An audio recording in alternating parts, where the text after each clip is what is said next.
Alhamdulillahi Rabbil Alameen. Salatu wassalamu ala Sayyidina Muhammad wa ala alihi wa sahbihi ajma'in. Dear brothers and sisters, Assalamu alaikum wa rahmatullahi ta'ala wa barakatuh.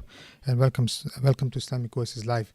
Dear brothers and sisters, I am sure all of you are tuned in to what is taking place every second, every other minute. I'm sure in what's happening in Damascus, and Hama, and Homs, and in Latakia, and all of these areas all over Sham, and also the new movements being done by the Yahud in the area. There is a lot to flush out. There's a lot to discuss. Alhamdulillah Rabbil Alameen, Bashar has fallen, another taghut in the area. Hopefully a lesson for not only the Muslims but to the tawaghit around the area that are watching this happen, that at the end of the day, yes, it may have taken 10, 12, 13 years of struggle. At the end of the day, there are signs of victory for this ummah. So, but we have seen some before. For instance, we saw what happened in Egypt, we saw what happened in Libya and Tunis, and also in Bangladesh recently. So there's a lot that we have to learn from what we are seeing in our lifetime, and especially in the last subhanallah, within the last 10 years. So to discuss all of this, we have brought our brother, Ustadh Abdul Wahid, who constantly writes on these matters. Many of you know him very well. Writes on this, discusses this, is on many podcasts, gives khutbahs, very, very well known, alhamdulillah, in the Muslim community, and has his finger on the nerves in many places in the Muslim world. So we bring him on, and we wanted to discuss what his assessments are in many ways, of what he is seeing happening in Damascus. So Ustadh Abdul Wahid, welcome to Islamic Oasis Live, Sheikh. How are you doing? Inshallah khair. Assalamu alaikum wa rahmatullahi wa barakatuh. Alhamdulillah, salatu wa salam ala rasulillah wa ala alihi wa sahbihi wa man wala. Alhamdulillah, I'm very well indeed, Sheikh Muhammad al-Shirazi, and all your viewers on Islamic Oasis. Alhamdulillah, it's a very blessed week. It's an amazing week. It's a historic week. To see this man who has brutalized Syria for 13 years, and this regime which has brutalized Syria for over 50 years, fall this week is, wallahi, it's a cause for great celebration and great learning for us as Muslims. Allah subhanahu wa ta'ala, he says about أعوذ بالله من الشيطان الرجيم قل اللهم مالك الملك تؤتي الملك من تشاء وتنزع الملك ممن تشاء وتعز من تشاء وتذل من تشاء بيدك الخير إنك على كل شيء قدير. That he says to the Prophet sallallahu alaihi wasallam, to say, "O Allah, you are Malik al-Mulk. You are the one who is the Lord of all authorities, and you give authority to whom you will, and you remove it from whom you will, and you honor who you will, and you disgrace who you will. In Allah's hands is all that is good." So we've seen that manifest before our very eyes this week. And that in itself is, I think, maybe the first lesson for us as Muslims, that we see with our own eyes how quickly Allah subhanahu wa ta'ala has removed the enemies of one of the enemies of Allah and the Muslims from his seat, when he would have thought he was invincible. Subhanallah. Subhanallah indeed. Sheikh, let's first, Sheikh, let me, I'm sure you're watching the Sadnaya prisons. Over 150,000 prisoners have been released in the last just 4 or 5 days. Massive amounts of people just being, the way they were being tortured, the way, you're talking about secret cells within cells, bodies being pulled out, maimed, tortured, people.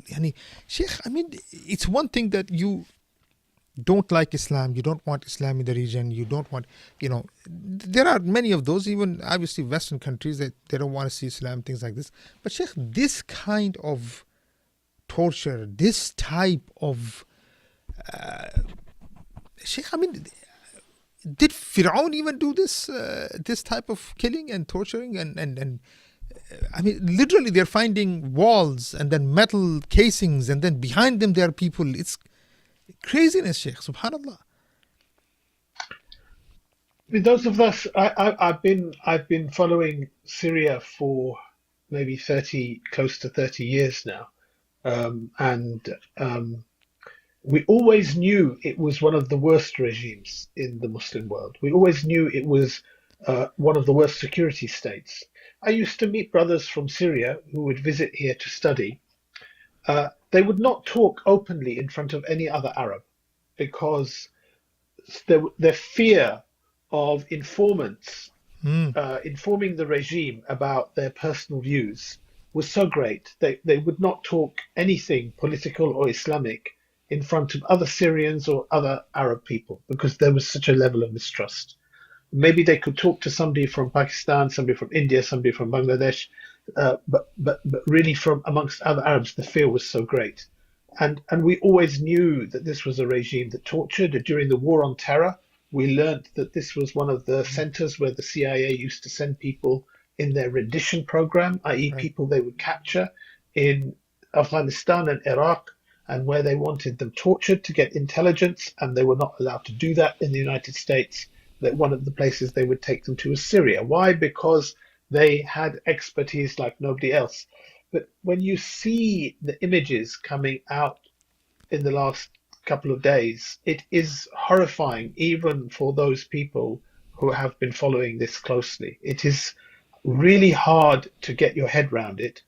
Um, uh, Oppression, torture, killing, execution, disposing of bodies on an industrial scale, Yeah, on an subhanallah. industrial scale. And it is very hard to get your head around it and what motivates it. What kind of evil motivates it?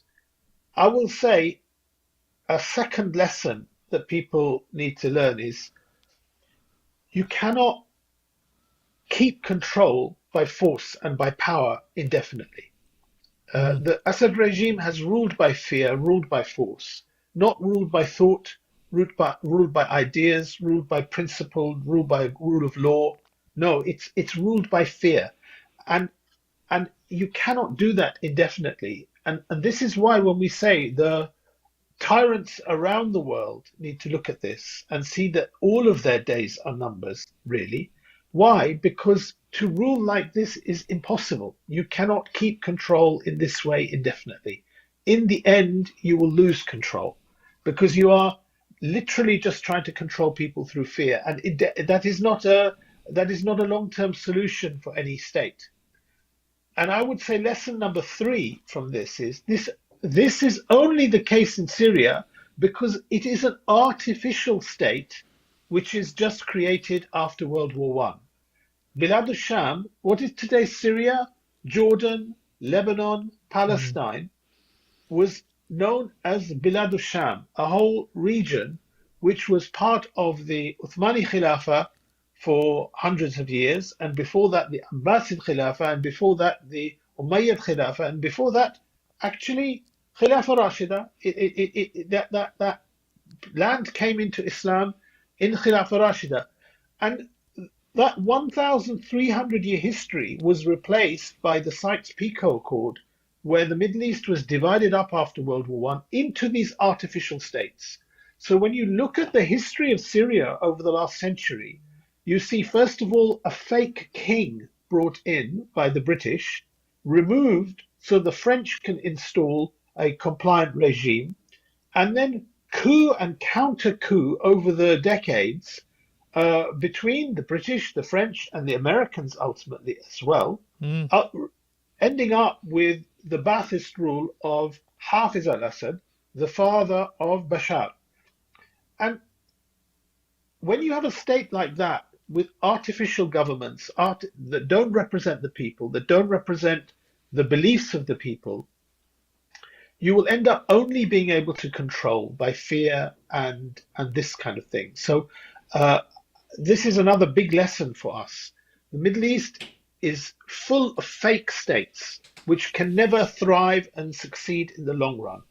That's why so many of them rule by force and rule by fear, and they will all end in the end. They will not stay in the end. Bashar tried for 13 years to save his rule. In fact, he would have lost in 2014, 2015 Right. had it not been for the intervention of Russia in this conflict. He would have lost then. His state was so weak by that stage. So these are lessons for us to learn when we see these things in this time. Sheikh, there's also there's there's a lot of fear also, as you can probably tell, from your probably own discussions and with the people that. But let's see a little bit of from the perspective of the Arab Spring. We did see some of the others also fall, and then they were again replaced by same type of people, same system, things like this. Although, I mean, yes, there are many things that are different in Syria. They're not the same type. They're not the same kind of thing that we're seeing in Egypt and other places. One is that Syria did take much. It took long, and also I think people of Syria have learned a lot in the last 13 years. I mean, a whole decade of revolution and exposing of the people, exposing of many different, whether it was Hezbollah, whether it was all of these others. What happens now, Sheikh Syria? I mean, it's. I guess what I'm asking is that the fear of more of the same could occur still in Syria. Yes. So I will say that the first thing we should say is not to underestimate the greatness of what's happened this week. Oh, of course. And we need to separate two things. We need to separate the fall of a tyrant, the end of that tyranny, and what happens next. And I think these are two separate things. And we don't want to turn away from the fact that Allah subhanahu wa ta'ala has really helped in this week to lift a tyranny and to show us how he can raise people and make people fall. And this is a test on us in trusting in Allah. And this links to the second thing about what happens next. And you're quite right. The Arab Spring, it started in Tunisia, it spread to Egypt, it spread to Syria, it spread to Yemen, it spread to Bahrain. And the result in each one of these places was very different. And the realities in each of these places are different. But there are still lessons for us. And we are at a point, at a juncture, where things are not clear where they're going. So we have many positives. We have the positives that the people of Syria, of Bilad al-Sham, even from the beginning of their experience of the Arab Spring in 2011, had a much more Islamic focus than the other areas. It was very clear. It was very clear in the calls that they were making in their protests that they had much greater Islamic awareness of what they wanted for the future. Whereas in Tahrir Square in Egypt, in Cairo, the call was generally against the regime of Hosni Mubarak and a call for some justice and some ending to the dhulm and a better way of living. There was certainly not a focused call for an Islamic alternative. Whereas in those of us that watched the Syrian Arab Spring could see that in addition to the same things that they were calling for in countries like Egypt or Tunisia, there was a very clear feeling in all of those protests that Islam was very central and that what they were calling for was a real Islamic change in Syria from the beginning. And we saw that again when the regime started to kill and attack the people and the armed brigades started to defend the people in a very similar way. Much of the rebel resistance to the attacks from Bashar al-Assad were characterized by their Islamic etiquettes, their Islamic flavor, their Islamic agenda. Now, unfortunately, we know that by the late, but from 2015 through to 2020 onwards, it was a mess. What Mm. happened there was a complete mess, and very, very, very disappointing and depressing for those of us who watched that region. But nonetheless, one can see that even when the Bashar regime has fallen, the people are making takbirat, Mm. people are going to the masajid, people are expressing their Islamic sentiment in a very open way, Mm. which is, is صحيح. is clear and very manifest. So this is a very positive thing, that the public opinion, the opinion, hopefully, inshallah, amongst those people who are power brokers, because I guess those leaders of different factions who have been the main resistance to Bashar al-Assad and the regime, many of them have an Islamic outlook for the future. The counter side is there is a huge amount of external pressure on the new leaders and the rebels in Syria. This is obvious.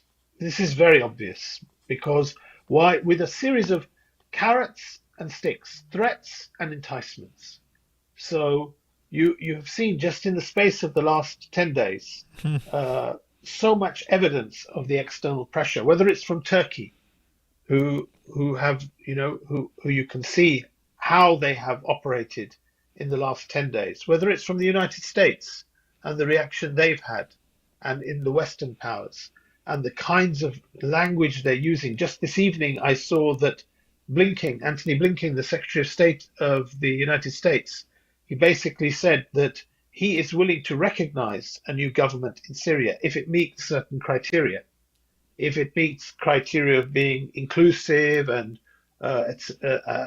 fair and these things. But he's talking about this based on his own U.S. Western secular definitions of these things. So you can see the message he is giving in Syria to the people who are assuming power is, if you want to get some recognition from us, this is the kind of government you have to form. So this pressure will be huge on the people there, huge, huge, huge. And the consequences are, if some people in the leadership want to reach out to that Western secular nation state model that Washington is happy with and Ankara is happy with, and others want a more independent path, there's the potential for a clash.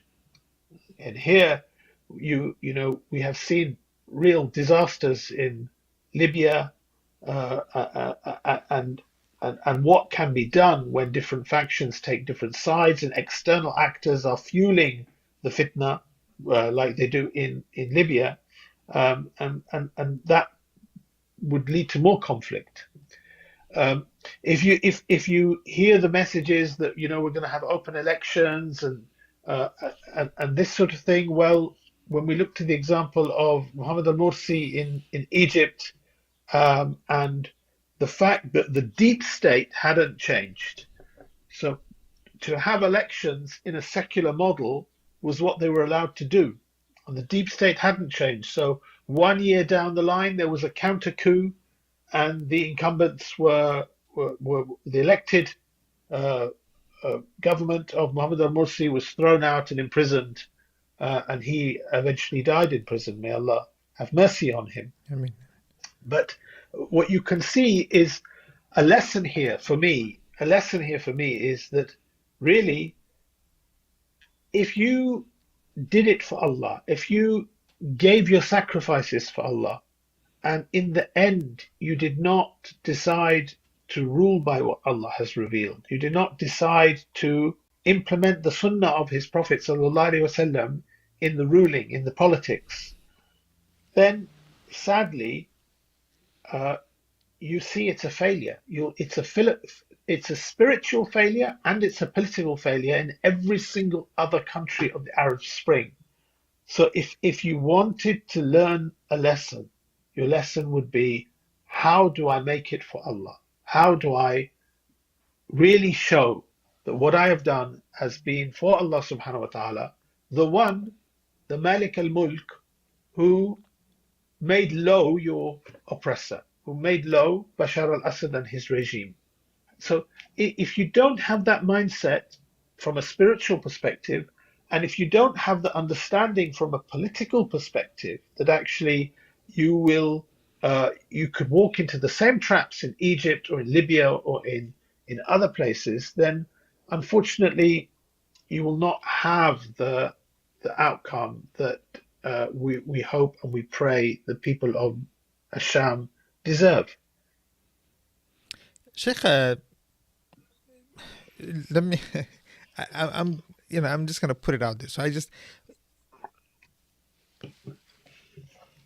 look. There is the ideological side to this, and then there's pragmatism here. And is there a role for the new government to be a bit pragmatic? It depends on what you mean by that, brother, because like any government really needs to have clear in their head what they want, Right. first of all. But the pragmatism of politics is such that when people do it, it is often because they have a goal, they have an end, and they're clear on what the end is, and they see many obstacles towards that end. And that pragmatism is how you negotiate that, how you weigh up different priorities, how you weigh up different potential challenges that you have. But you're very clear on your goal of what you want. Mm. Now, what is remains to be seen is where this goes in Syria in terms of what is its goal. Is its goal a secular nation state of Syria, which is more open, more democratic, less oppressive than the previous regime? A Morsi type Syria, a Pakistan type Syria, you could say, yes, like in the days of Imran Khan's Mm. rule or Mhm. something. Is that your goal? Well, if that's your goal, then your pragmatism is the issue is not your pragmatism. The issue is the goal. The problem is your goal, isn't it? Because Mm. if your goal I is see. I very see. clearly, look, I want to achieve a Syria which rules by what Allah has revealed, that seeks to unify with my neighbors, not to maintain these artificial borders that were created just over a century ago. Now, then, if people criticize a politician for weighing up priorities, what they do first, what they do second, how they navigate these difficult days ahead, this is a very different reality to the first one. One is a clear goal, which is about an independent Islamic Syria that seeks. Oh, hold on. I can't hear you, Sheikh. Something happened. Hold on. Hold on. Hold on. Oh, go ahead. Go ahead. Go ahead. Yeah, and the other is a yet another weak, controlled, subjugated nation state in the Arab and Muslim world. Sheikh, but do you think Um, from your and, observations and that, of course, you know, this discussion is maybe a bit premature because, just a few minutes ago we were talking about the horrors that we're learning that happened in the previous regime. So, for the people living there, when they are living that experience, when they've lost loved ones, when they've been tortured, when they've seen the atrocities that have been committed to hundreds of thousands of people, when they've seen uh, over 500,000 people killed in the last yeah. 13, 14 years, millions having to leave as refugees. When they've seen that, the prospect of a secular, stable, democratic, weak, subjugated nation state of Syria seems like a better option. Okay, this is the way it'll feel to them today. But if they have learned the lesson from those tests and those decades of tests they've had, they will know the only guarantee of something good coming in the future is if they work for the resumption of Islam as a complete way of life. Uh, and I'm I'm being a bit wordy about this answer, brother, because honestly speaking, I'm not there. I'm not sitting there. I don't know the sentiments of the people. I don't know how realistic it is. I can look from far and I can make assumptions, and I have made assumptions, honestly. And my assumption is that if there were a leader who took that leadership in that direction, I think the people of Syria would follow them. I think the people That's of true. Syria would follow them. See, And I think, you what know has what? what I has just don't think just the people of Syria would follow them. I think you would see the people in the neighboring lands following them in that direction as well. But there's, I'm not there. I don't see it. And I haven't spoken to these people. I have my view on some things, but I don't. One thing we know is that the way that the Western media is portraying this is that there is one group and one man who is in charge. And the reality of what I understand from the last 13 years is there are many factions and many groups. And even though one group and one man is uh, in the position uh, of leadership at the moment, it's a leadership that relies on keeping many factions together. So how strong that leadership is, how well established it is, how much it takes into account the feeling of the other power brokers in Syria is something that is to be seen, actually. It's something yet to be seen. I mean, look, Sheikh, there is a new elite in Syria, that's for sure. There is a new elite. I mean, that, the elite that was there, obviously, there is a whole state that has fallen apart. So that's gone. That in some ways, a fake elite that were there. The other thing also, Sheikh, the moneyed elite that were there in Syria, all of them had left in the last 10 years. Many of them, they left to the West, and they don't really have much say in what's going to happen now. In a sense that those who stayed in Syria, struggled 13 years, sacrificed, gave the best of what they had, they are now the new elite in Syria. They are the ones, they're depending on Idlib, which had become in many ways, place of refuge for everybody to go to that area.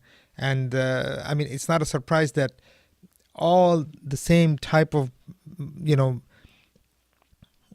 people who were on the same page, kind of in many ways, were all kind of drawn to Idlib, and then everything comes out of Idlib and takes over Syria. So that is a very interesting phenomenon now, and let's see where this goes. So that is true. I mean, now, although I'm sure there's going to be and there is a lot of external pressure in what direction this goes, but and also I think the maturity of the resistance also is now it's going to play a different role in what they have understood. But Sheikh, let me ask you a regional question here. Some things that we are seeing in the last let's say also in the last 5-6 years. Look, Taliban came into power in Afghanistan. And it's almost the same way as what you saw in Syria. Then you have Bangladesh situation, very quickly, kind of things just happen almost within a week. A tyrant that was there for such a long time, she's removed.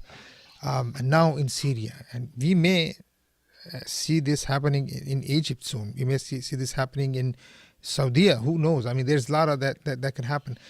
But Sheikh, are you sensing that this also an external plan to kind of Islamicize the area so that frustrations can be removed, where the call of a serious Islamic State or Khilafah can come on the map? Or are you seeing that this is a new trap in order to kind of get the public. You see what I'm saying? Because there seems to be a trend also. All of a sudden, tyrants are being removed that couldn't be removed in decades, are being removed in 2 days, 3 days, 13 days, 14 days. I think we're mixing several different things, brother. Okay. Although you're right, Hasina fell in Bangladesh and Bashar has fallen in Syria, and yeah, maybe Abdel Fattah Sisi may fall in Egypt. All of these things are possible. No, I'm saying, But like, no, I'm saying from the U.S. I think perspective, we're even. mixing several. I think I, we're mixing several things though here. We're mixing okay. several things here.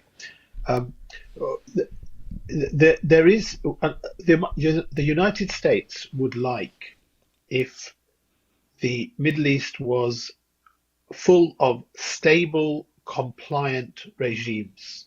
That they didn't have to spend a huge amount of military effort and political effort in stabilizing the Middle East, because their real global competitor is China.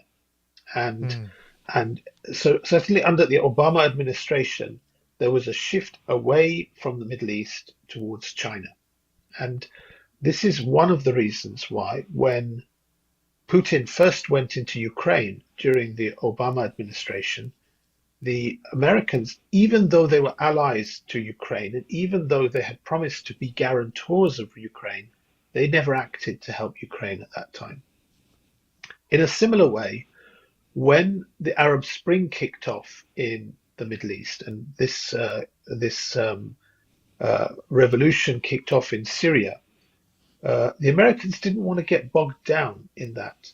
They first of all tried to see if they could find somebody from the Syrian opposition that Yeah, they I could do remember them business with. sending John McCain. When And they couldn't, if they had found someone, I think they would have withdrawn their support from Bashar al-Assad and invested it in an opposition which they could have dealt with, and that would have brought Sheikh, stability they to couldn't Syria. find somebody like Jolani at that time. They couldn't. They tried through so much negotiation. But what would happen is whoever was put forward as the representative to sign the dirty deals with the United States and others would find that they lost support from all the other factions that were involved in the negotiations. So literally, the ones who were the ones who would do business with the Americans at that time could not find support from other power holders and power brokers, the stakeholders in Syria. So the American solution to that was, let's let Russia go in there and bomb the hell out of the opposition, and then that will just leave a stable Assad state again. I don't think anybody expected that 10 years later the rebels would still be there, because they had faced overwhelming odds against them with the involvement of Iran, the party of Iran based in Lebanon, and the Syrian army, and the Russians. All of that together didn't manage to wipe out the rebels. It just led to a stalemate for years and years and years. And even the Americans getting involved as well. By the time Daesh were active, and the Americans using that as an excuse to get involved. So what we saw was actually all of this chaos. Is what the United States doesn't need this. It needs to have its eye and its focus more on China than on the Middle East. So I think it will be happy if it gets a stable state in the Middle East which is compliant. And yes, it is not stupid. It knows that if that state gives more openness to Islam, in a Turkish kind of way, you could say, this will pacify the people in most places. If they're not chased for going for Fajr prayer, and they're able to speak a bit about politics and things like this, then this will pacify people in many places. The question is, for me, is whether or not the people in Syria are satisfied with that level of manifestation of Islam. If that's what they're satisfied with, then yeah, it will work. And if there is a yearning and a desire to return to the deen of Allah subhanahu wa ta'ala comprehensively and to enter into Islam completely, then the United States agenda is not really going to work out, because they will hope for something and they will find that the people want something more. And there you have a tension which you can't predict, because does that mean that they will start encouraging one faction to fight another? What does that mean? We just don't know. All of this is speculation. I think the best of people. I'm not stupid. I've been watching what's happening in the last 10 days, 2 weeks. Um, you know, it is an amazing event, but let's not kid ourselves. There was no resistance. Mm. What happened with the rebels was they were able to go in to city after city, region after region, without meeting any resistance. And even the news is clear in the last 24, 48 hours that there were parties in Damascus, in the power broking, the prime minister and other factions in Damascus who were aware that this was a potential, and there was some discussion beforehand at a higher level about how this transition should take place. Now, even if Turkey, United States, others had their hand in this, even if all of them did, it doesn't mean that the plan is going to end up their way, because it didn't end up their way back in 2013, 2014, when they were trying to find somebody to negotiate with from the opposition group. It didn't end up that way. The people of Asham, they defied every single time, even though they were threatened and they were killed and they suffered and their families suffered. They didn't compromise at that time. So I don't know whether they're changed or whether they're steadfast still, and we don't know what that will bring. What we can say is the world is a very different place than it Mm. was in the mid, in 10, 15 years ago. It is definitely a very different place. The United States is altogether weaker. It is still the supreme power in the world, but it is altogether weaker. There is much less trust between them and their allies like the European Union.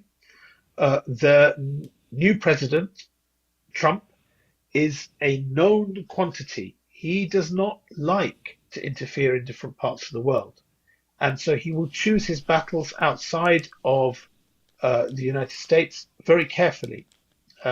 But their focus, as I said, their main global competitor is China. That is where they would like to give most of their attention. They would love if Saudi Arabia, the UAE could take local leadership in the area. They can just invest their trust into these local powers to direct Turkey, Saudi Arabia, UAE. If we get Iran, if we get these big powers in the Middle East on our side, then we can just hands free. That's our hands free kit, basically. Yeah, they don't need to. They don't need to be micromanaged. Then they don't need to have troops on the ground. Then they just need to make sure that it's worth the while. That Turkey, that Iran, that Saudi Arabia, and UAE, they feel they're getting something out of it uh, by dominating that. And this is one of the things that they want to make these alliances with the Zionist occupiers of Palestine, because they say to them, the pseudo state that calls itself Israel, they say to them, if you make peace with us, then actually all of us can benefit, because the whole region will be more stable. The whole region can trade more and benefit more. So this is their vision for the Middle East, that you have these relationships between these powers, and that the stronger powers dominate over, and all the while the affairs of the Middle East are looked after by proxies. But that vision, has been for America, or previously for Britain and France, for over a century, and still the Middle East is a mess. Why? Because it was carved up in a way which was impossible to manage. So, what did the British decide, the French decide to do after World War One?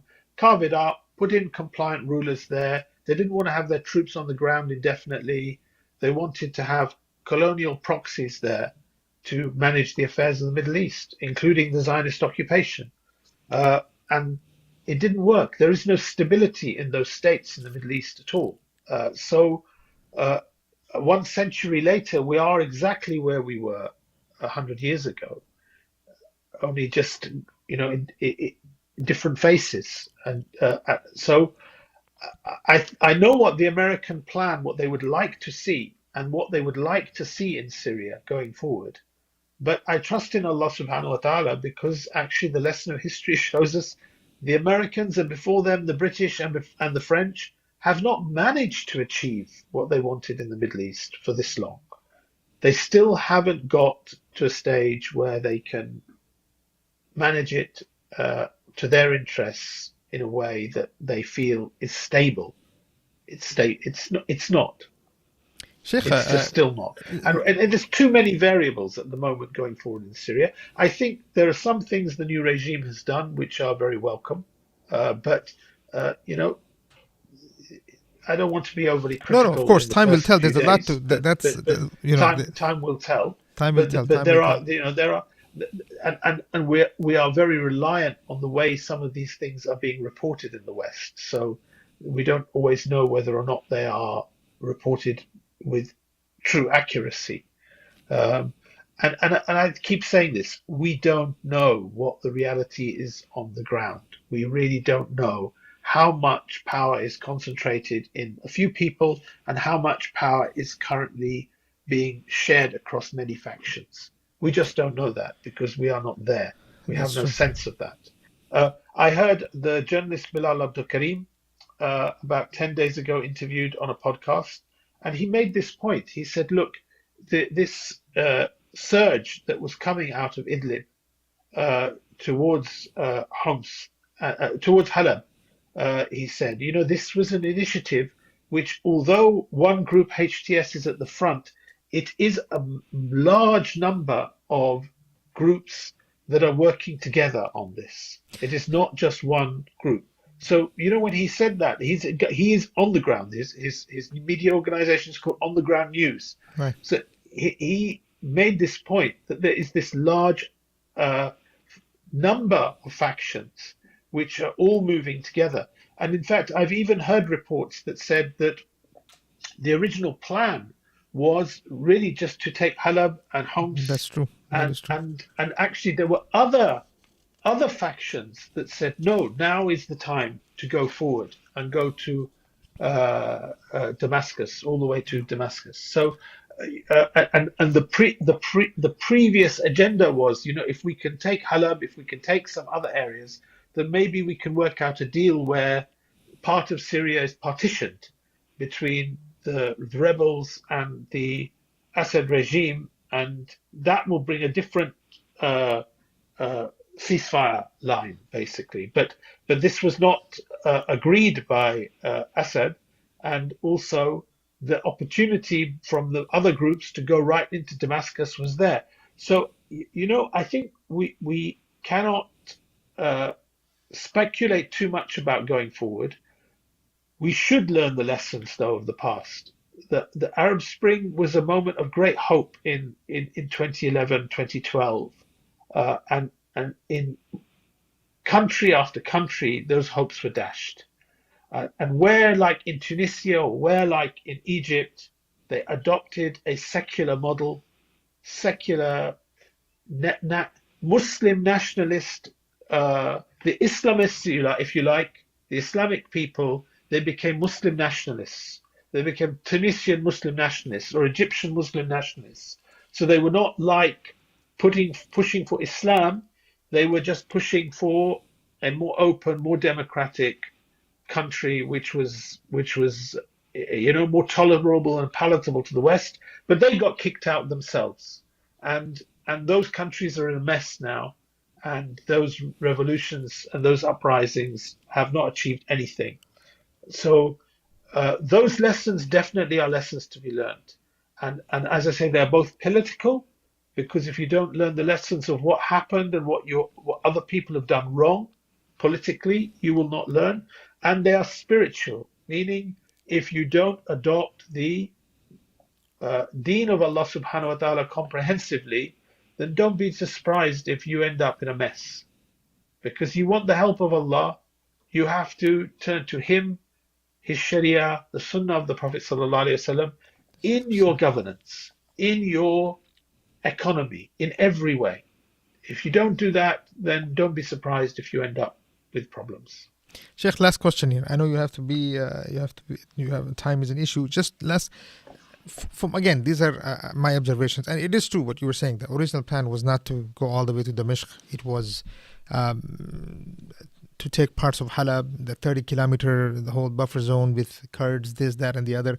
That's what the Turks were pushing for, and it seems like everybody was surprised how fast Halab fell, and they said, keep moving, let's go. And because of that, one thing, subhanAllah, it worked out this way, because even the regime was thinking, okay, if these guys are going to move, they'll only move only certain amount in Halab. And so everybody was caught off guard. And subhanAllah, it just, and of course there are many elements, and then all of a sudden the whole army starts falling back until it's just, you're seeing what you saw in 10 days. But Sheikh, here's the thing. Do you think, again, in your assessment, this is just from your observations of what has happened in the region in the last, a decade, are we going to see more, rebel type movements who are able to bring change in the Middle East? Yani, meaning that, look, at the end of the day, what we are, it seems, of course, Bangladesh is a bit different. It has, so I guess maybe in some ways I'm answering my own question, but Bangladesh was students who were able to bring that type of change. And still till today, they have a lot of, power in Bangladesh. But we saw something different in Afghanistan. It was the Taliban, and here in Sham, we're seeing it's the HTS and or all factions were the rebel factions. Is this something that is this going to be another trend as far as change is concerned? I mean, I don't know if we can say that, because in Afghanistan, obviously in Afghanistan they were fighting against the occupier, and in Syria they were originally fighting to defend people being attacked by the regime. So they were fighting against an oppressive regime. It was not a, if you like, it was not a strategy where people started to think that they will form a military outfit to overthrow the regime. No, it was But what I'm people saying did is, peaceful uprisings in 2011. They were attacked by the regime. The regime expected the armed forces to go into the cities of Syria and kill the innocent, peaceful protesters. And whole brigades of the armed forces refused to do that, and instead started to defend those people that they were sent to attack. That is how this started. And the result of it became a military conflict, a civil war, militias fighting, and a rebellion that ultimately has ended up in Damascus. So I think you cannot say that because that has happened in Syria or in Afghanistan, that is the default way that things will change now in the Middle East. No. I mean, if you're looking That is at not the how things military, Sheikh, changed I mean, when that's not how things changed in Bangladesh. no, for that's what I example. said. I mean, I understand. That is- Bangladesh was students' power. Students did what they did. Yeah. But, you look at Pakistan or you look at Egypt, Sheikh. I mean, Egypt, the regime in Egypt is no different than what we saw in Syria. And No, there is a difference, brother. There is a difference. The difference is in Egypt, when the Arab Spring happened in Egypt, the deep state took a decision not to attack the people in Tahrir Square, not to attack the protesters. They took that decision, and they did not turn their guns on their own people. And they did that for probably because they know their troops are from the people. It will literally have to be brother turning his gun on brother, or cousin turning his gun on cousin. It's literally would have to be like that because the armed forces in these countries come from the people. So yes, they have the elite guard that protect the ruler in each one of these countries. But once you're talking about dealing with a mass protest, the sort we saw in Tunisia and Egypt and Syria, you have one of two decisions to make as a tyrant ruler. Either you turn your guns on your people, which means you are literally going to create a massacre or a civil war, or you do something else. And in fact, what happened in both Tunisia and Egypt was the removal of the top man, Ben Ali in Tunisia and Mubarak in Egypt. This and promises of democratic elections and these kind of things, all of this pacified the people and meant that 1 year later, 2 years later, you can start bringing in the old corruption again. And this is what happened in those two places. So you can't say the reality in Egypt and the reality in Syria is the same.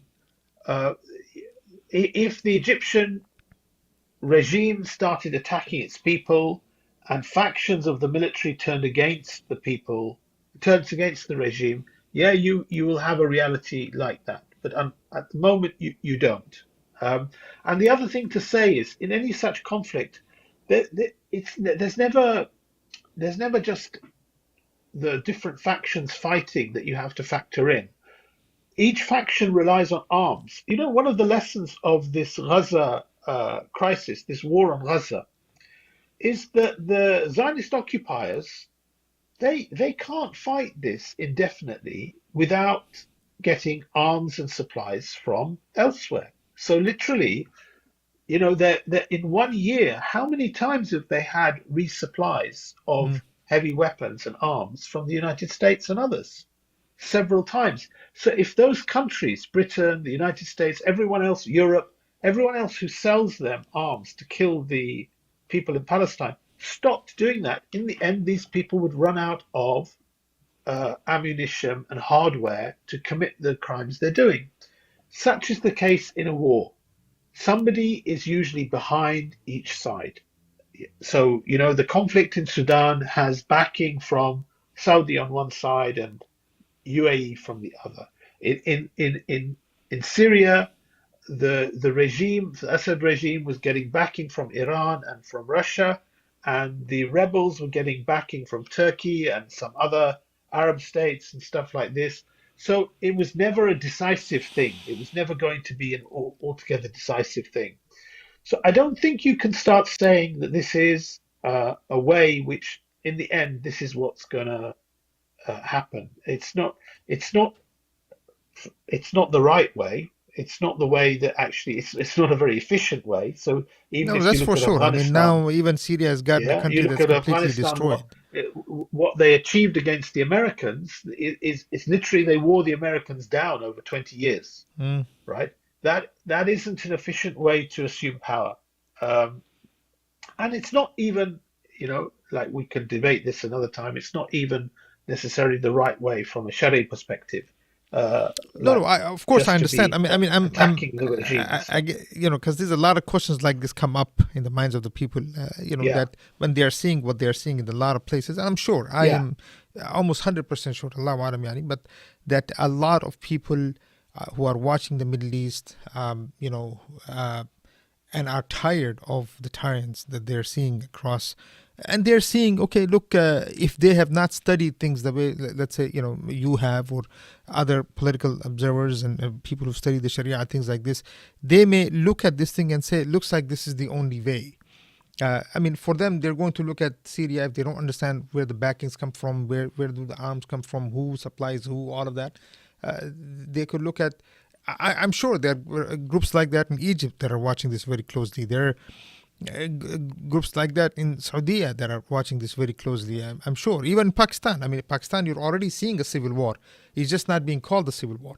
I mean, people are dying on literally daily basis in what's happening in Waziristan with KPK area, and literally daily 40 killed, 50 killed, 40 but killed, 50 killed. it doesn't bring, you know, it literally, you know, the idea that these groups can defeat. in Pakistan, it did under the time of Musharraf. There was this conflict where there I mean, were armed groups, can and they were, and TTP? I the mean, I don't Musharraf want to go there, regime. but let's say TTP, Sheikh, Yeah, in Pakistan. I'm sure yeah. TTP is watching this in what has happened in Syria. Um, I'm sure it will find some type of backing somewhere with for arms and things like that. But can you see that happening in Pakistan, where a group like HTS, in this case TTP, takes over Pakistan? It's a Yeah, long shot. I know. I'm asking, but just these observations. are very these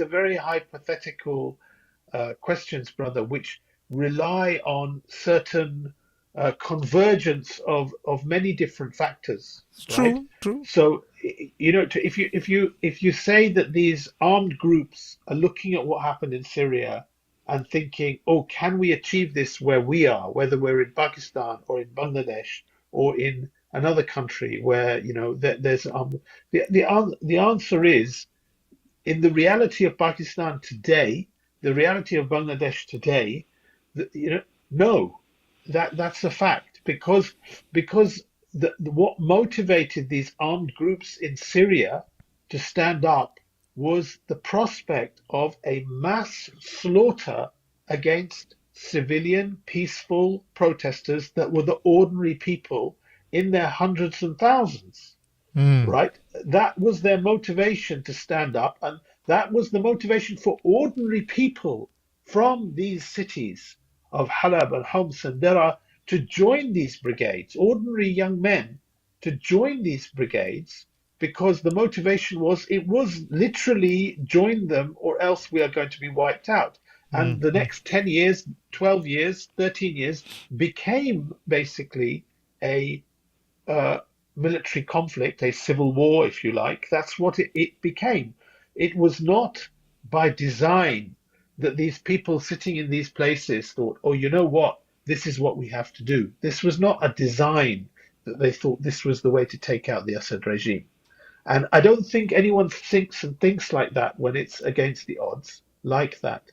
Um, where you see organizations like the TTP in Pakistan and creating these surges and these attacks and stuff, well, you have to then question what is the agenda of those countries outside, those powers outside of Pakistan or outside of the theater where it's happening. What is their agenda to try and destabilize that country, Mm. So right? I guess what you're Whose saying is hand is usually behind that? Yeah.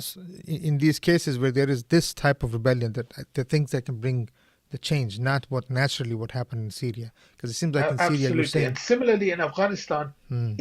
so it was an I armed see, group who was trying to defeat an occupying power. I see, I So see. they had So, right on their side, they had principle on their side, they had motivation on their side, they mm. had people on their side. So when you have all of that converging together, then you after 10 years, 20 years, you can see why these armed groups will win. Um, but even I in the see. case of Syria, you can see this week it's not because two two powers clash and one defeats another. Right. It's literally one has had all its backing taken away. So Mm. Assad, who relied on Iran, relied on Russia, and suddenly found he's got no clothes on, nothing to back him up. So it was like pushing against an open door. By the permission of Allah, which led to the fall of his regime, Alhamdulillahi Rabbil Alameen, and a Alhamdulillah. great day and a great week and a great month Yes, yes, Sheikh. for This the is a Muslims victory. around the world. And we This is a pray victory that that, Allah subhanahu wa ta'ala brings barakah from it. I mean, yes, a victory that might culminate into Angelut. You never know. Things, it was a small defeat in Gaza of the Tatars by Bebrus, and that turned into Angelut, which removed all of No, Mongols from the no area. one can feel this. This is an example of the help of Allah subhanahu wa ta'ala for the people of Syria. Yeah, But of course, no Sheikh, of one course, can feel no this question. is victory until we see Gaza and Al-Quds liberated Yes, and those yes. people rescued. None of us can feel it's a victory until we see the rescue of that. that has to be the measure of what we are thinking. And Not people are whether or thinking not that way, our Sheikh. A own lot of people neighborhood are is saying, more stable than it was last week. Yeah, that has to be the measure. all right, Sheikhi, Wallah, Jazakallah khair. It's always a pleasure to have you, Barakallah that fik. we can ask you some hard, tough questions to see, how we wrap our minds around all of these things that are happening. But good that we have people like you that we can ask those type of tough questions. So inshallah, Sheikh, we will have you back very soon. There's a lot that's Inshallah. happening. Who knows? Maybe next week we'll be talking about Egypt this way. We hope and pray to Allah Azza wa Jal. Subhanallah. So, Jazakallah khair. And Barakallah fik. may Allah raise your status both in the dunya and the akhirah, ya Sheikh. Assalamu alaikum wa rahmatullah. Ameen.